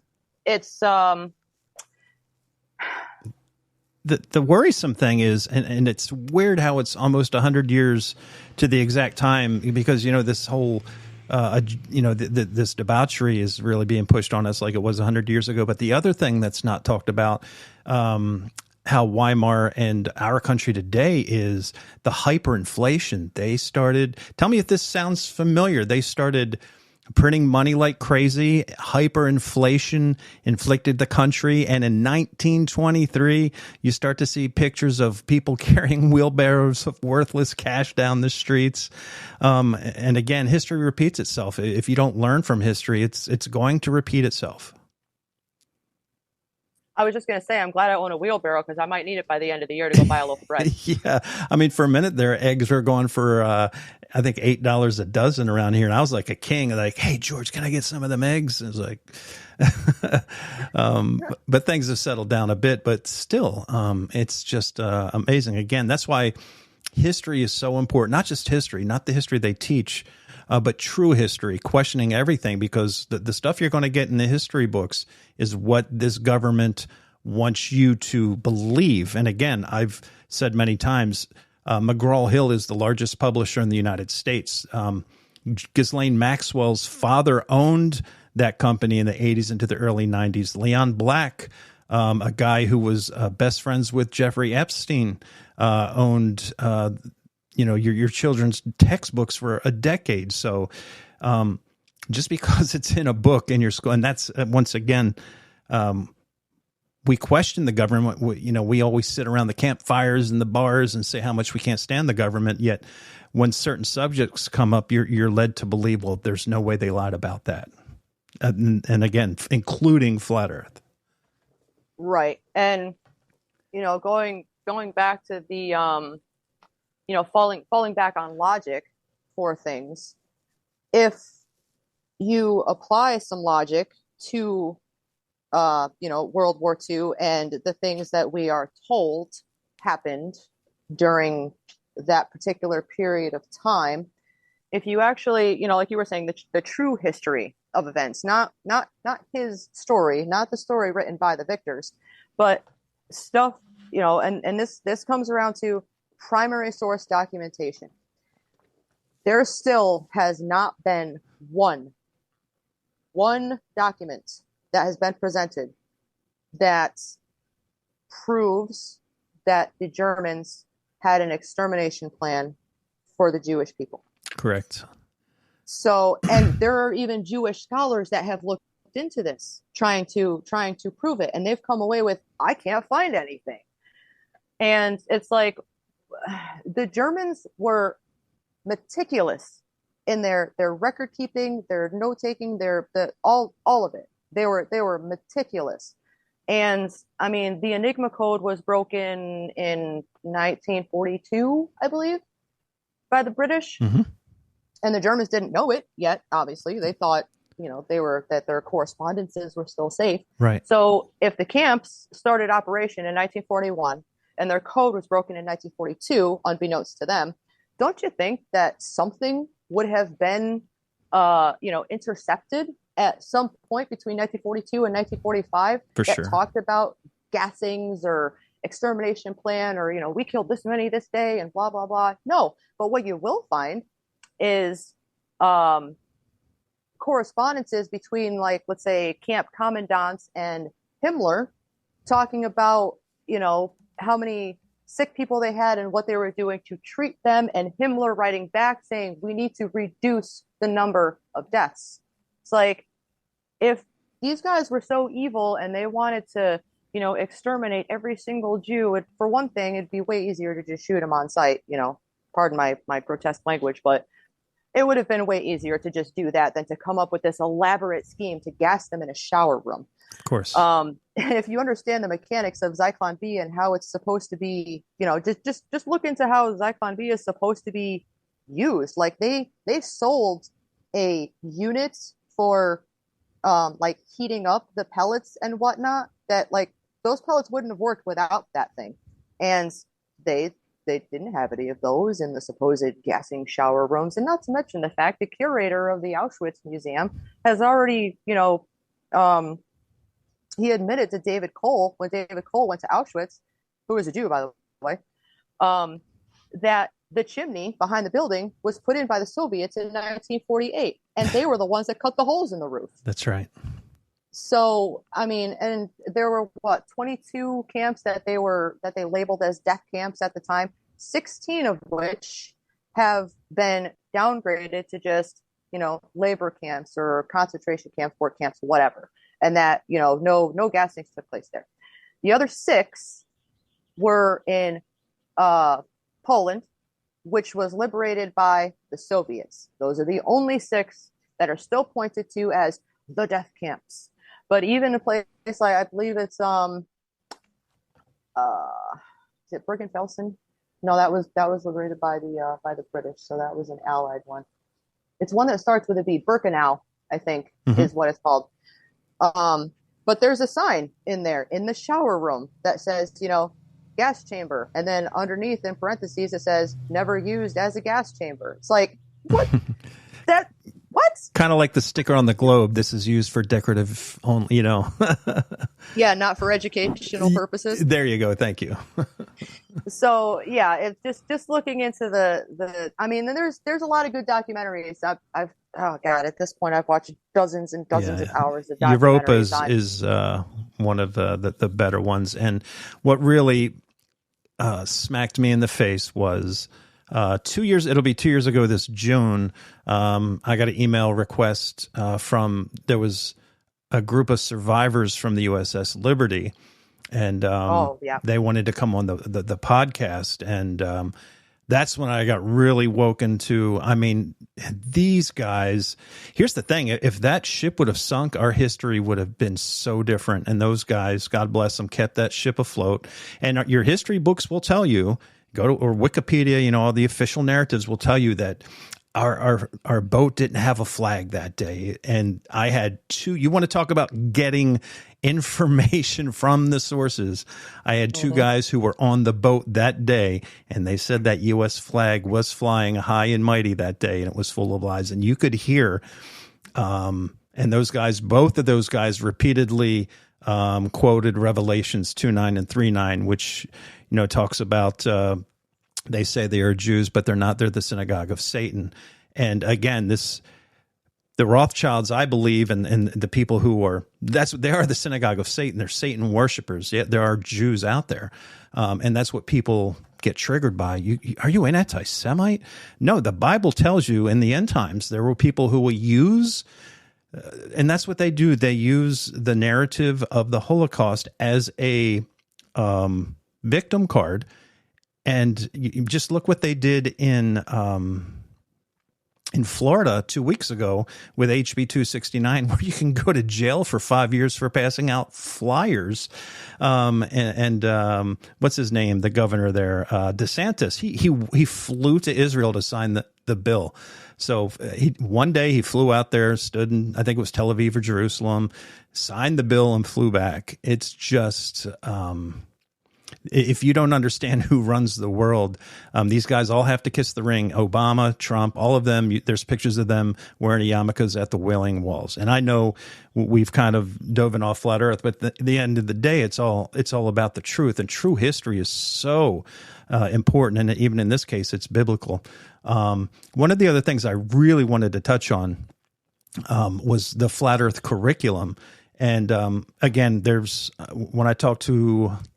I think it was Josh from the Founded Earth Brothers. I think there are some kind of programs out there in beta.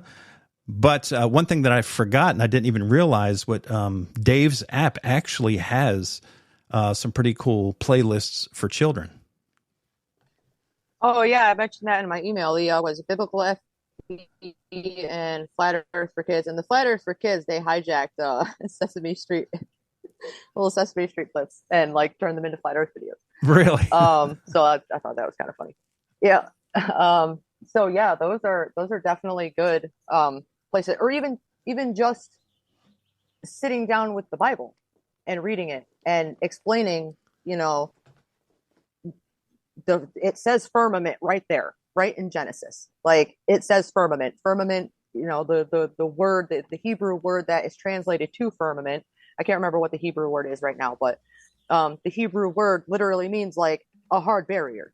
So there's obviously, and that's not to say that it's a literal like glass dome that's over us or whatever. Although the Bible does refer to it as it's as a looking glass, and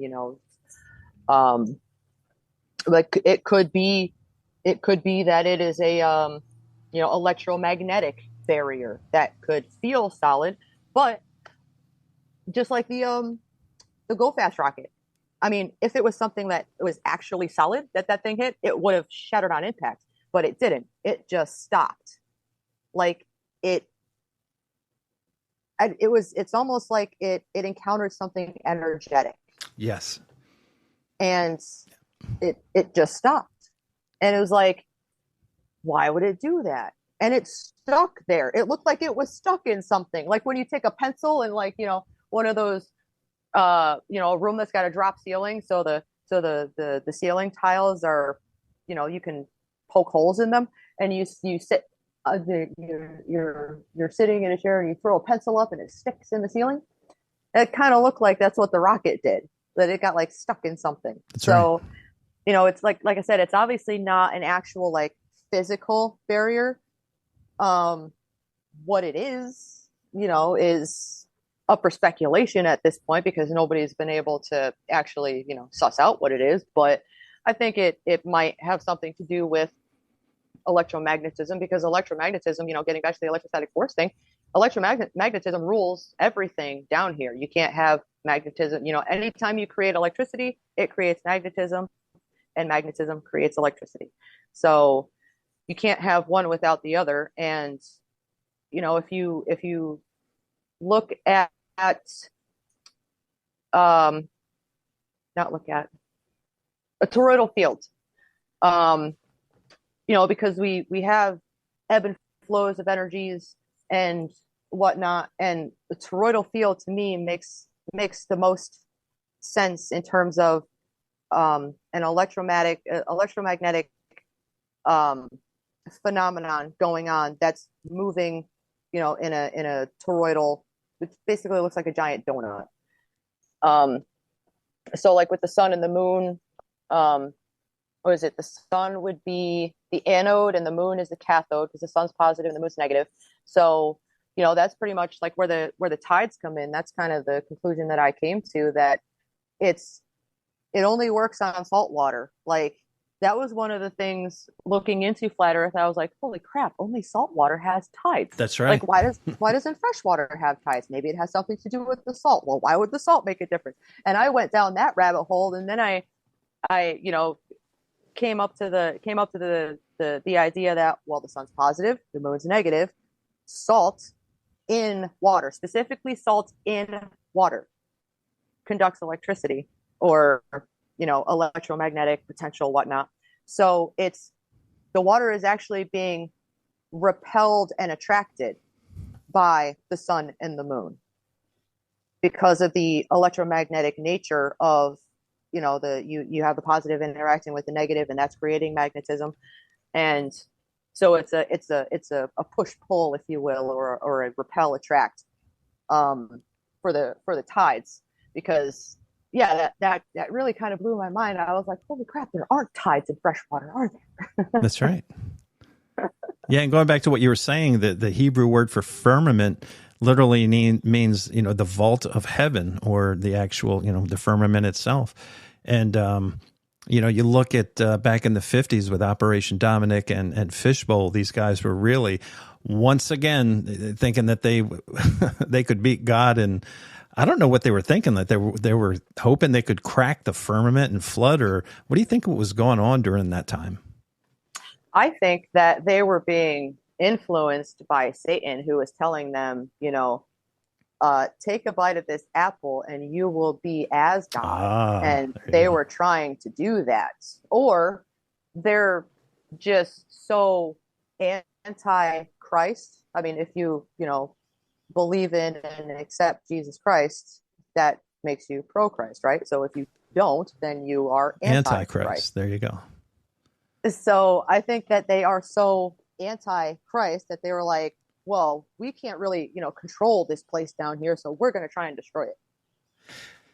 Yeah, and that's really when they started to hijack everything. And again, they can't get past the firmament, and I think they figured out they can't go deeper than, like you said, 7.5 miles. There's nothing that we can do, and that's I know this is another one of those wild conspiracy theories. That's when I took a biblical view of, the narrative of nuclear missiles. I was like, wait a second, that there's supposed to be certain things that play out over time before the end of the world happens. With this particular weapon that they claims can destroy the earth 50 times over, that goes completely against the narrative of Revelation, right? Well, yeah. I mean,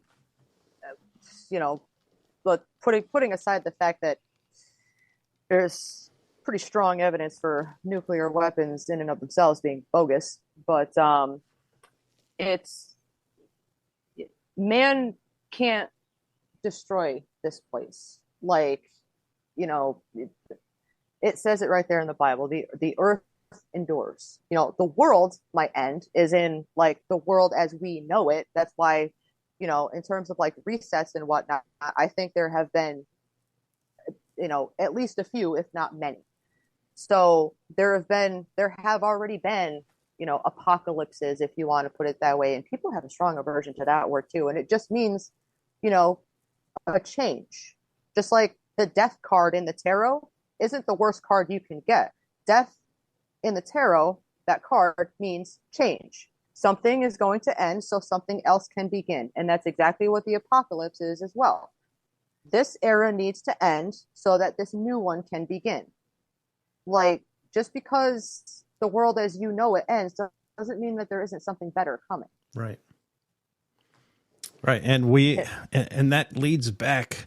It's interesting when you have conversations like this, how it always leads back to, you know, as Christians, we shouldn't fear death because we know there's a better life on the other side. However, the same people who shouldn't be afraid of death, we're so scared to death of death. A couple years ago, we were willing to, not we, me, but I'm just saying there's a lot of people out there who were so fear-based, mind-controlled to roll up their sleeve and take we'll just say, you know, experimental gene therapy, right? Yes, I understand your sentiment. I don't call it therapy because therapy implies something. Right. I don't like to use the word vaccine. I always struggle to use words on some of these topics. Oh, but they did change the definition of a vaccine to include mRNA products. I believe they did that 2.5 years ago. Yeah, and once again, they bought and sold the Oxford Dictionary a few years ago to make a lot of their narratives fit normalcy. Yeah, it's ridiculous. But anybody who claims to, you know, believe in Christ or believe in God, but went and got the jab, for one thing, you're like slapping God in the face, saying you screwed up so much making my body that I need to put these man-made products in it so that it'll work right. And that goes for any vaccinations, period. Like, my children are not vaccinated because they don't need to be. That's not, you know, if something is wrong with them, if they you know, get sick or whatever the case may be, it's not because they're deficient in the MMR vaccine. It's because they were exposed to some toxin or they're deficient in some nutrient. You know, to say that, it boggles my mind when, and you know, I don't mean to offend anybody, but it boggles my mind when there are people who proclaim to be Christians who buy into the vaccine thing so wholeheartedly that they'll be some of the ones spitting in your face if you don't do it, or if you don't do it to your children. It's like, but I thought God was infallible. Like, I don't think he screwed up so much making our bodies that we need to be pumping all these vaccines into us. That's not how it's supposed to work. And by the way, George, most of the churches in the country shut down when the government told them to. Yep. Because they were required to by law, because they are 501c3s. Yep.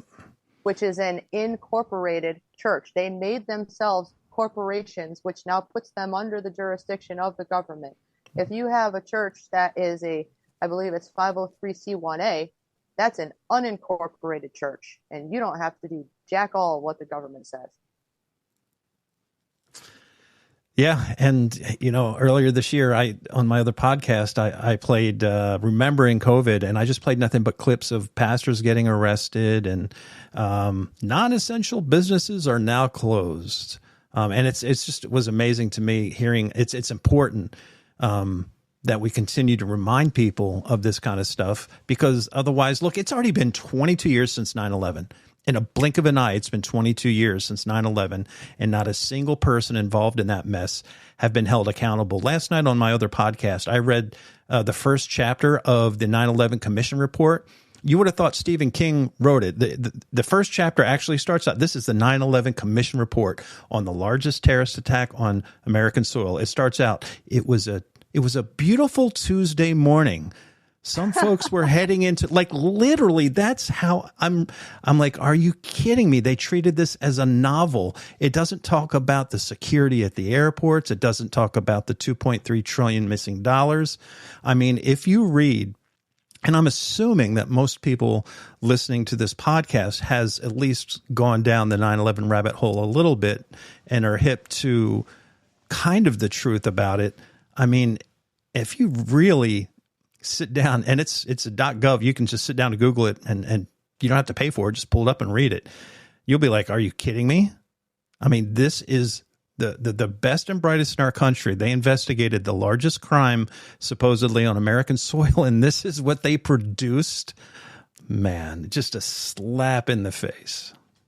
Well, yeah, I mean, just looking at all of the inconsistencies and the issues with what they say happened on that day. And I'm in the no planes camp, by the way, because I saw some very compelling evidence. Apparently the guy that invented inserting objects into a live feed was flying around in a helicopter that day around New York City. So, and I don't even know if you can find this documentary anymore. I got it probably over 10 years ago. It's called No Planes. It's in like all caps. It's a 4-hour documentary. But, you know, they go over, I mean, obviously the Pentagon is easy to you know, determine that clearly was not a plane. But it's a little harder when it comes to trade towers because people saw planes hitting the buildings on TV. That's right. But people on the ground that day, you can find plenty of eyewitness testimony of people saying that they didn't see a plane, but they heard explosions. Yep. So I think there's actually, you know, pretty good evidence for no planes all around. But I mean, you know, aside from, like I said, what happened just that day, the Patriot Act was what, over 10,000 pages long or something ridiculous like that? Yep. It's pretty obvious it was written before 9/11. Exactly. Yeah. Just like the quote unquote vaccine for COVID existed before the announcement of COVID. So COVID was for the vaccine. The vaccine wasn't for COVID. COVID was for the vaccine. 9/11 was for the Patriot Act. That's right. The Patriot Act wasn't for 9/11. And then our world really changed with the Smith-Mundt Act being quote unquote modernized, and the wordsmiths, right? They didn't cancel the Smith-Mundt Act, which did not allow the federal government to use propaganda against its own people. And in 2012, they modernized it, allowing it with fancy wordsmithing. And then all of a sudden you started having all these school shootings and all these other CIA-led events. One thing I did want to add before I forget, if you want to realize, speaking of the no planes, go to Google. And feel free to use Google for this one and just put in 3 words into Google: birds strike airplanes, and then click on images,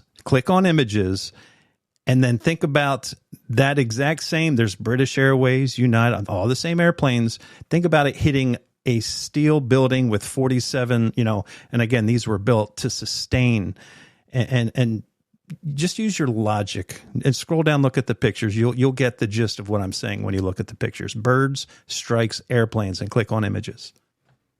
Yeah, it literally says in the architectural, you know, in the information on the architectural drawings and whatnot. I can't think of the terminology right now, but when they planned those buildings, they did the internal, you know, steel structure the way that they did so that it would withstand a plane hitting it. Like, they specifically built it to withstand a plane hitting it. Yep. But now you're telling us that, oh, it all of a sudden can't do that? I mean, what kind of magic with a K is this? And then, of course, nobody knows. Well, most people who's not awake have no idea about Building 7. Oh, yeah. I didn't even know, even when I started looking into 9/11, it took probably a year or two of looking into it before, you know, the whole Building 7 thing came along. And then Building 6, I was like, well, what the hell is this? And, Yeah, the numbers with 1, 2, and 7, which means December 7th, and the guys who created that PNAC document said it would take a new Pearl Harbor, which happened on December 7th. All the correlations with it was just a trip. Yeah, well, they had to do building 6 and 7, George, because I always wondered too, until probably the last week, why specifically building 6 and 7, along with buildings 1 and 2. Buildings 1 and 2 are obvious. Yep. I mean, they look like a giant 11. They look like, Joachim of Boaz. Yeah, the pillars of Solomon's temple. Yep. Yeah, which, by the way, is metaphorical. It was never a physical place. It's referencing the temple of God within us that we need to erect and whatnot. But so I get the symbolism with that. Okay, why 6 and 7? Like, weren't there other buildings in that complex that were close enough? Like, why not building 4 or 5? Why those two? And that is also a direct reference and a mockery, a direct reference to the Bible and a mockery of God, because the numbers 6 and 7 are a reference to squaring the circle. And I wish that I had a better explanation for the squaring of the circle, but it's one of the oldest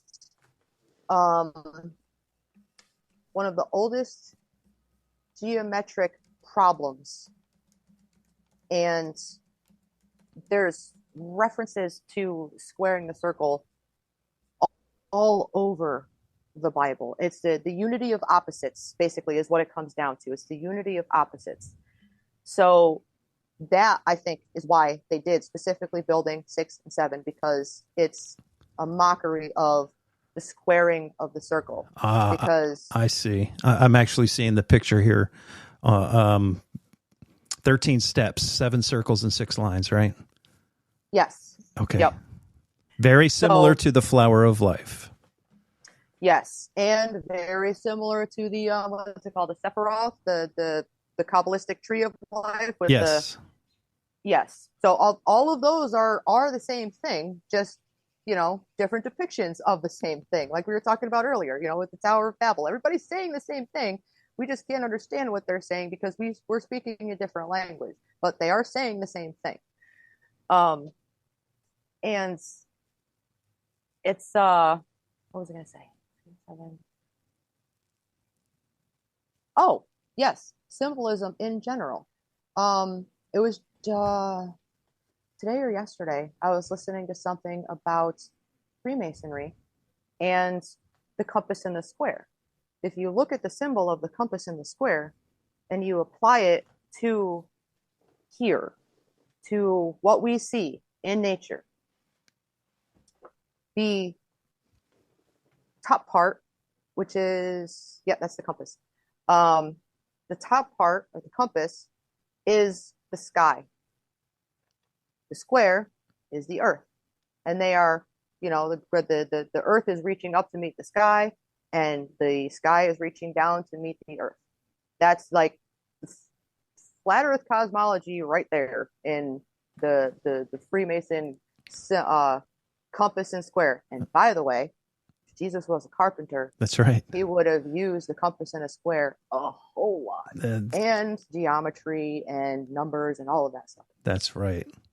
Great correlation there. That's something that's not really pointed out. That's you're a great thinker, I'll tell you that. You make a lot of connections, and we are closing in on 2 hours. Were there any other things that you had noted that you wanted to mention? No. I would just like to close with the hashtag that I put on every single TikTok video that I personally have made. And that hashtag is "Fear is the Mind Killer," because Dune is one of my favorite movies. And that is one of the greatest lines in terms of being a truth seeker that I have ever heard in my entire life. Do not fear anything, especially if you have a belief in Jesus and in God. There is no reason to fear anything, because everything is aligned with God's purpose and plan. And don't be afraid to die. Don't be afraid of people telling you, well, you can't do that because it's against the law. Whose law? Your law? Man's law?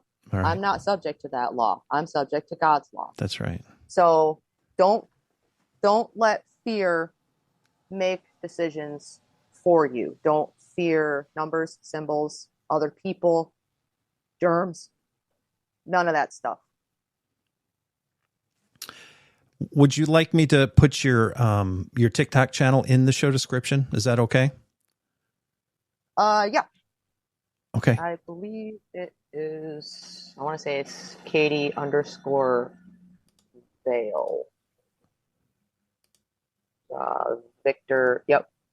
Katie, Katie _Victor Echo India Lima.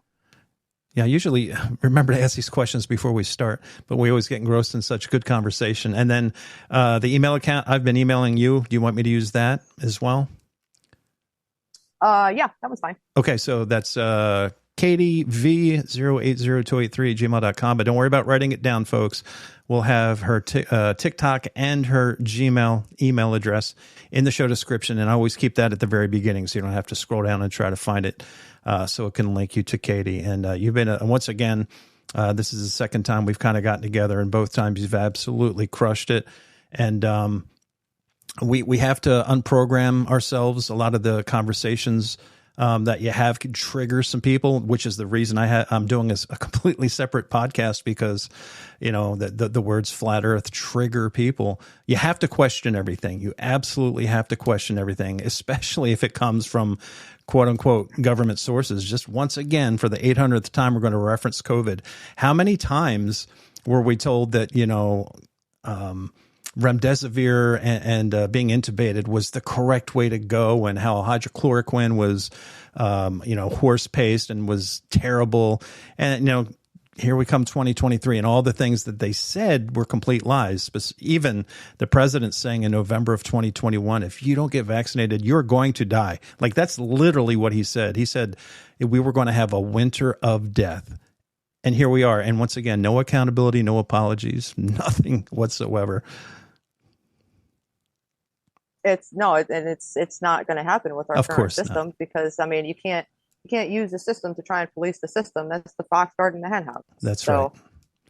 And in closing, I've tried to do the same thing. Back in the day, George used to say, I have a First Amendment. I can say whatever I want.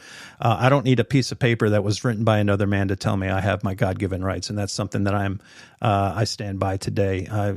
There's God's laws, and, out of respect, you drive 35 or 55 and things like that. But, I'll be darned if I'm going to ask someone permission to say what I think. So we'll close on that. Thank you so much. Go ahead. One last thing, George. Yeah, Technically, sure. God only has one law, and that's do unto others as you would have them do unto you. That's right. Everything stems from that. Yep. Great point. And that's just, even if you're not a Christian, it's not a bad mantra to live by. Just treat people nice. We'd have such a much better world for ourselves, but more importantly, our children and grandchildren. For Katie, I'm George. Thank you guys so much for joining us. We'll have another podcast. This is dropping Sunday night. We'll have another one dropping Wednesday or Thursday, and that will be with Kevin. So we look forward to that. God bless everyone. Have a great week. And until next time, keep your head on a swivel, and we will see you.